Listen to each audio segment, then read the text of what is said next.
Hello guys! Today gagawa natin ng review itong ating headphones dahil may mga nagtatanong kung saan daw natin nabili itong headphones na to kasi ang ganda daw ng tunog. Yes, tama kayo dyan. Maganda yung sounds niya at compared sa mga nagamit ko ng headphones, ito yung the best. Okay? So, i-share ko kung saan ko ito nabili at syempre i-share ko muna yung aking honest review about sa headphones na to. So, una, ang kagandahan sa headphones na to, nakakabilib siya kasi naiikot ito.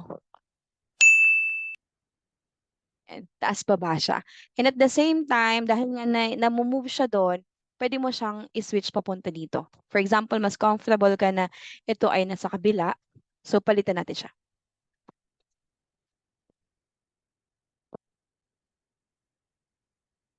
Ayan. O, di ba? So, may mga tao kasi na mas Wow! comfortable sila pag nasa kanan yung mic. Pero ako, mas comfortable kasi ako sa kabila. So, balik ko na siya.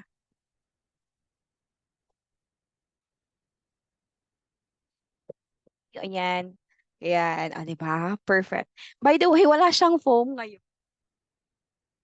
Kasi inalis ko muna siya kasi papalitan ko siya ng bago. Yun yung isa pang kagandahan sa kanya, napapalitan yung pinaka-foam nitong nasa tenga. Ayan. Para pag luma na siya, madali lang siyang palitan. Tapos mura lang yung pampalit na foam sa kanya. 'Di ba? Perfect. Okay, next one. Okay, magaan sa ulo. Yes, magaan siya sa ulo kasi yung ibang headphones, mabigat sa ulo tapos masakit sa tenga. Pero ito, pag sinuot mo siya, parang wala kang suot. Ganun yung feeling. Next one, yan. Meron siyang noise cancelling feature, which is very important para sa mga nag-online class, mga online teachers natin dyan at sa mga call center agents natin. So dahil sa noise cancelling feature, nawawala yung mga background noise kagaya ng mga sounds ng chicken, ng mga batang maiingay, sigaw sa labas, mga kapitbahay, alam niyo yun. Pero an honest review ko, kahit may noise cancelling feature siya, mas gusto ko pa rin na may kasama siyang software. Nag-download pa ako ng software, yung Crisp na software para perfect combination siya. Okay, so mayroon siyang noise cancelling feature pero the best pa rin kung may kasama pa siyang software.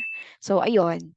One more, meron siyang naka-separate na button for volume para gusto mo siyang for example, gusto mong i-mute and unmute. So nandito siya. Separate video ko siya ipapakita sa inyo. Wait, ito.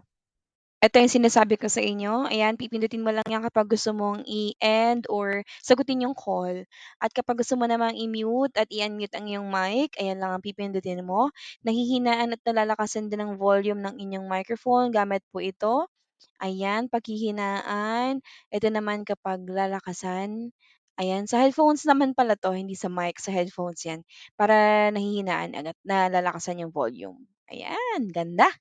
Another one, mahaba yung wire niya. So ito, 'yan, from here at naka-connect siya do'n actually parang mga 3 meters yata yung ano niya, yung wire. 'Yan, kahit napakalayo ko. Kitang-kita ano pa rin siya, perfect siya.